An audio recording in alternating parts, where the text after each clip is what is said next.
여러분 반갑습니다. 오늘도 학생의 발표와 저희 강의를 통해서 많은 것을 발견하고 깨닫는 복된 시간 되었으면 합니다. 오늘의 발표 주제는 창의성의 여러 기법인데 사실 그동안 우리가 창의성에 관해서 주로 창의성의 정의라든가 또 누구나 창의성을 가질 수 있는 동기부여라든가 또 창의성을 갖는 데 있어서의 어떤 장애물 이런 일반적인 이야기를 많이 했는데 이제는 전문 분야에 들어와서 창의성을 가지려고 하는 여러 가지 기법 중에서 그 기법 중에서 학생이 대표적으로 몇 가지를 소개하고 또 저도 또 소개를 함으로 말미암아 여러분들이 더욱더 전문성을 띠는 그런 시간이 될 것입니다. 그래서 이 창의성의 여러 기법에 대해서 공부를 하려고 하면 집중적으로 좀 여기에 관한 책을 사가지고 전문적으로 공부할 필요가 있죠. 창의성에는 여러 수십 가지가 있는데 제가 대표적으로 몇 가지 소개를 하자면 가장 대표적인 집단 발상법인 브레인스토밍 이건 아주 유명한 그 발상법인데 아이디어를 편리하게 정리하는 카데 BS법이라는 게 있고 아이디어를 취합 발전시키는 브레인 라이팅이라는 것이 또 있고 생각의 가지를 확장하는 마인드맵이 있고 신제품 기획에 꼭 필요한 체크리스트가 있고 아이디어 실마리를 제공하는 희망적 연구법 그 외에도 뭐 길포드 5가지 방법이라든가 여러 가지 방법들이 있는데 학생의 발표를 통해서 또 잠깐 소개를 하도록 하겠습니다. 일단은 학생의 발표를 듣겠습니다. 안녕하세요. 창의성의 여러 가지 기법 및 아이디어 창출에 대해 준비한 김영준, 이다혜, 이지은, 이진, 조혜주입니다. 그리고 저희는 이번에 발표를 할 조혜주와 이다혜입니다.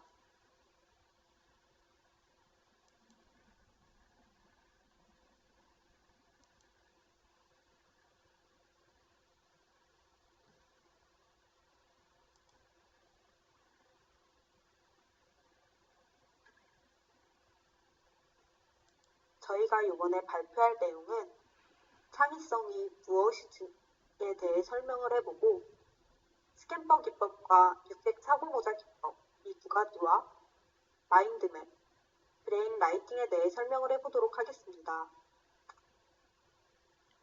가장 먼저 이 주제의 중심인 창의성에 대해 설명해 보도록 하겠습니다. 창의성의 사전적 의미는 독창적이고 유용한 것을 만들어내는 능력을 말합니다. 전통적인 사고방식을 벗어나 새로운 관계를 창출하거나 비일상적인 아이디어를 산출해내는 그런 능력을 뜻하고 있습니다. 이런 창의성은 초기에 주로 융창성, 융통성, 독창성, 정교성을 포함하는 확산적 사고의 관점에서만 연구가 되었습니다. 하지만 그 이후에는 수렴적 사고와 확산적 사고를 포함하는 다양한 지적 능력과 인성, 지식, 환경의 총체적인 관점에서 연구가 되고 있습니다. 그럼 창의성을 이끌어내는 기법 중 하나인 스캔퍼 기법에 대해 설명을 해드리도록 하겠습니다. 우선 스캔퍼 기법이란 7가지 아이디어 창출 방법이 단어를 모아 그중 첫 글자만 따서 있는 것을 말합니다. 이 밑에 표를 보시게 되면 스캔퍼의 S는 대체하다, C는 결합하다, A는 조정하고 응용을 하다, M은 축소하다, 수정하다, P는 다른 용도로 대체하다, E는 제거하다, R은 뒤집다를 말하고 있습니다. 이해하기 쉽도록 스캔퍼 기법의 다양한 예시들을 보여드리도록 하겠습니다. 화면을 보시면 이렇게 물컵이 있습니다. 이 물컵을 들고 다니기는 불편하기 때문에 우리는 이를 대체할 만한 물건으로 흔히 사용하는 종이컵을 만들어냈습니다. 그리고 또한 신발에 바퀴를 결합하면 우리가 어렸을 때 많이 즐겨 타던 롤러스케이트로 만들어낼 수 있습니다. 빠르게 다른 예시들도 보여드리도록 하겠습니다. 갈고리 같은 돌기로 다른 물체에 잘 붙는 독고마리의 성질을 이용하여 우리가 흔히 사용하는 찍찍이, 바로 벨크로를 만들어냈습니다. 또한 시계를 축소하여 우리가 어디에서나 시계를 볼 수 있도록 하는 시계를 만들어냈습니다. 일상생활 속 어디에서나 우리는 주전자를 흔히 볼 수 있었습니다. 이러한 주전자를 다른 용도로 사용하여 물뿌리개로 발명을 하기도 했습니다. 또한 키보드의 선을 제거하여 우리는 무선 키보드를 만들어내고 김밥에서의 발상을 뒤집어 밥이 위로 가 있는 하얀색의 누드김밥을 발명한 사례들도 있습니다. 이와 같이 일반적으로 발명품을 만들어내는 과정은 독창적이고 완벽한 새로운 것이 아닌 일상생활 속에서 사용하던 흔히 볼 수 있던 도구들의 불편함을 개선하고 더 좋은 방향으로 만들어내는 것입니다. 스캔폰 기법은 어린 친구들이 발명품의 아이디어를 낼 뿐만이 아니라 아이디어를 더 크게 확장을 하거나 어른들도 새롭고 창의적이며 흔하지 않은 아이디어를 내고 싶을 때 사용하기 좋은 기법입니다. 네 번째로 설명할 창의성 기법은 많이들 알고 계실 마인드맵에 대해 설명해 보겠습니다.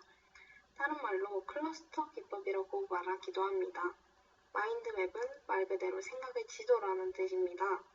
영국의 포니 부장이 브리티시 컬럼비아 대학원을 다닐 때 두뇌의 특성을 고려해 만들었다고 합니다. 부자는 여러 사람들이 상징물과 그림을 통한 학습이 더욱 효과적이라고 말하였습니다. 마인드맵은 중심부터 밖으로 뻗어나간다는 의미를 지녔습니다. 이 사고는 주로 학생들이 많이 접할 수 있는 사고 기법 중 하나입니다. 장점은 수많은 정보를 빠르게 접할 수 있도록 재밌고 쉽게 만들어진 자연스러운 전환 기법입니다. 마지막으로 브레인 라이팅에 대해 설명하겠습니다. 브레인 라이팅은 사람의 인원수가 많고 아이디어를 빠른 시간 이내로 생성하고 싶을 때 사용하는 창의적 사고 기법입니다. 생성되는 아이디어가 시각적으로 게시되므로 동적인 활동이 요구되어 집단의 열기가 높고 남의 아이디어에서 힌트를 받아 새로운 아이디어를 생성하기 유리합니다. 자칫하면 브레인스토밍과 비슷하지만 발언에 소극적인 사람들의 참여를 유도하기 위해서 발언 대신 글로 쓰는 방법을 채택한 기법입니다. 브레인 라이팅의 방법입니다. 종이에 아이디어를 적고 각 내용을 파악한 뒤 비슷한 내용끼리 구분지어줍니다. 그리고 토론 이후 가장 좋은 아이디어를 선택하고 해당 아이디어에 대한 자세한 토론을 하며 마무리 지어줍니다. 역할 분담입니다. 발표를 끝까지 들어주셔서 감사합니다.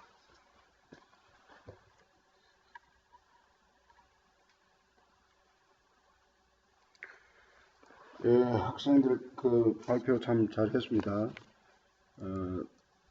제가 발표 내용을 잠깐 평가를 하자면, 그 스탬프 기법, 마인드 앱, 브레인 라이팅 이렇게 한 몇 가지를 그 기법을 소개를 했는데, 참 그 칭찬하고 싶은 거는 여러분 발표 목소리가 아주 또렷하게 녹음을 참 분명히 잘한 것 같아요. 특히 아주 자연스럽고 참 좋아요.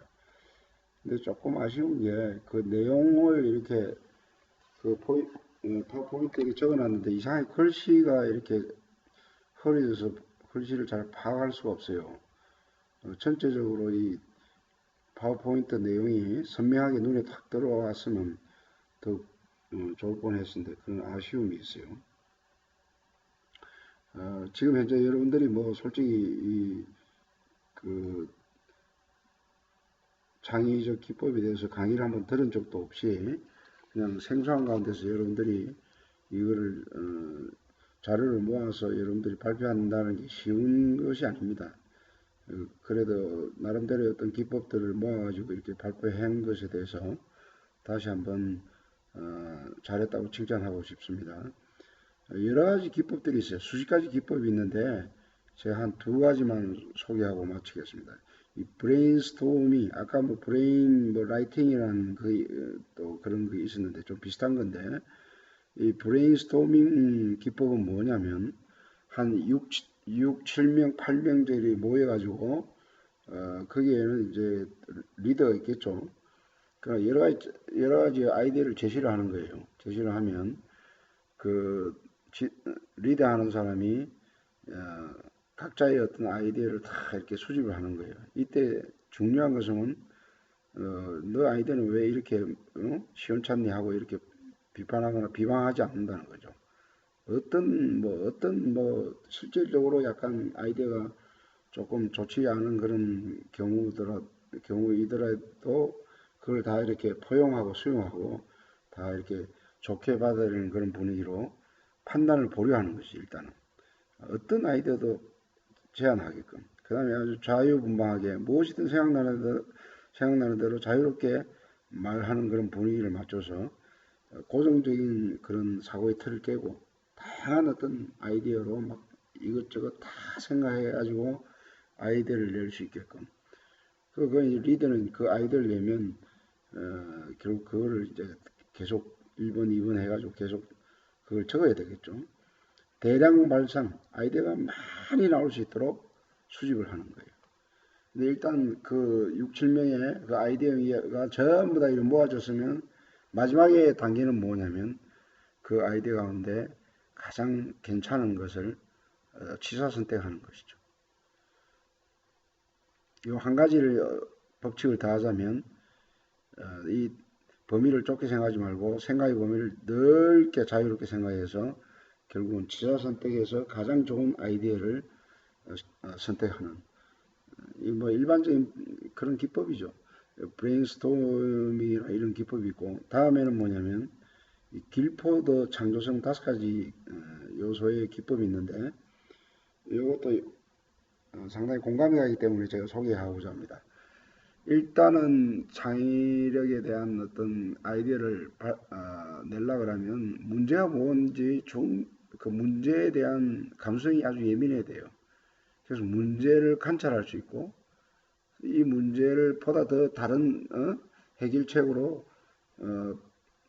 해결을 할 수 있는 그런 게 뭐냐라는 어떤 그 문제 자체에 대한 어떤 깊은 관찰과 문제에 대한 인식, 이게 굉장히 중요한 것이죠. 그 다음에 사고의 유연성, 한 가지뿐만 생각하는 것이 아니라 여러 가지 관점에서 생각을 넓게 생각할 수 있는 유연성이 필요하고, 그 다음에 사고의 독자성, 당연하게 받아들이지 않고 새로운 방식으로 생각하는 힘, 사고의 틀을 깨고 어떤 새로운 방식으로 생각할 수 있는 어떤 그런 여유를 가지는 게 필요하고, 또 재구성하는 힘은 뭐냐면 여러 정보를 검토해서 연결해서 생각할 수 있는 힘이죠. 전에 그 스티브 잡스가 그 스마트폰 발표하면서 이런 말을 했죠. 스마트폰은 인문학과 테크니컬의 결합이다, 연결이다, 이런 표현을 했죠. 우리가 참 일반 사람들은 상상할 수 없는 그 스마트폰이라는 과학의 어떤 도구를 통해서 그 속에 어마어마한 인문학적인 내용들이 들어갈 수 있는, 지금 그 스마트폰을 통해서 활용할 수 있는 범위가 어마어마하지 않습니까? 거기서 문자도 서로 나누고 정보도 교환하고 사진도 찍고 동영상도 찍고 심지어 유명 대학 도서관에 가서 자료를 또 이렇게 바로 빼가지고 프린트할 수도 있고, 그런 스마트폰